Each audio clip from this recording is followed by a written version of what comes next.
Lighting is such a huge part of photography, and learning how to shoot in natural light is the first step in regards to learning lighting. I believe that shooting in natural light is first, then learning how to use a reflector, and then from that using constant light, and then the last step is flash.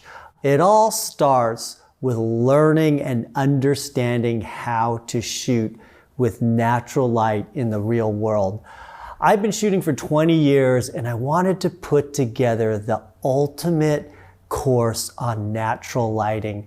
I spent a lot of time with this lecture. I am excited to be giving you my tips and tricks on how to create the most awesome natural light photos. So let's get to it.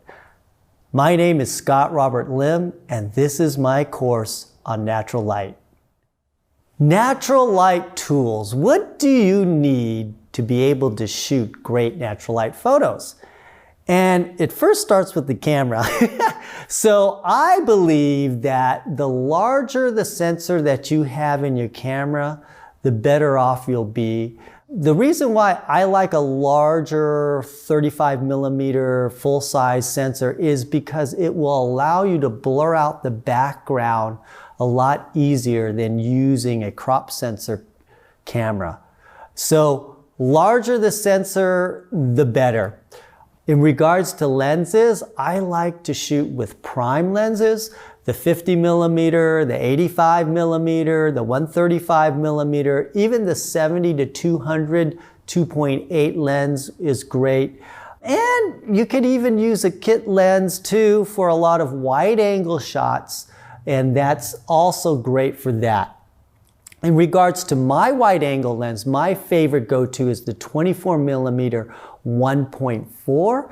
because I could set it at a lower f-stop and shoot a great portrait with a blurred background at 1.4, or I could raise the f-stop a bit and get detail, just depending on the shot that I want to create. Fast lenses are a must.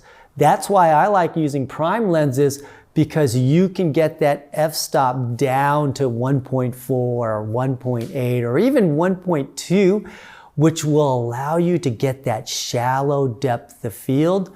And shallow depth of field portraits with natural light really work well together, and I'm going to highly recommend fast lenses. A very simple and inexpensive device is a reflector. You can get a 4-in-1 reflector for less than $20, and you can use that to take your photography to the next level in regards to natural light, because you can use that reflector to add or take away light. A diffuser is important too if you want to learn how to soften that light on your subject.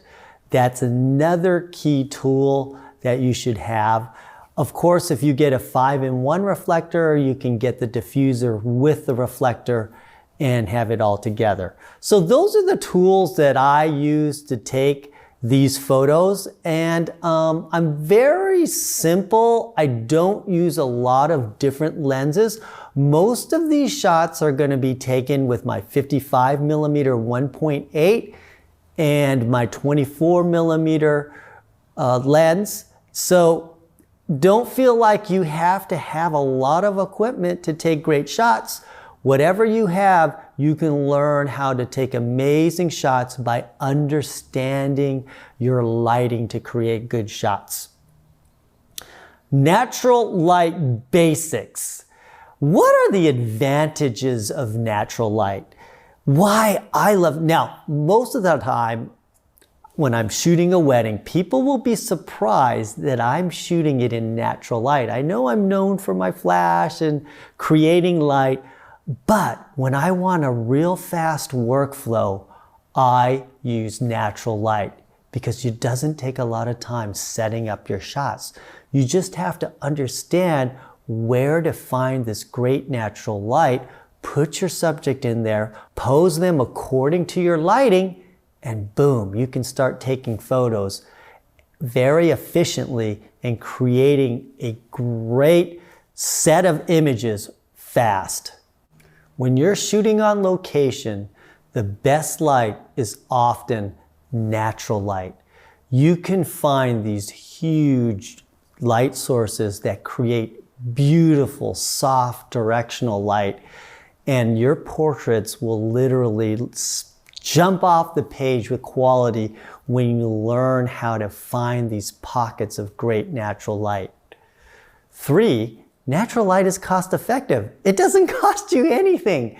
And so you can go out there with just your camera and learn how to take great images without any additional lighting equipment. 4, it's easy for you to create a signature style with natural light because you are very consistent with the type of light that you're using on every single session.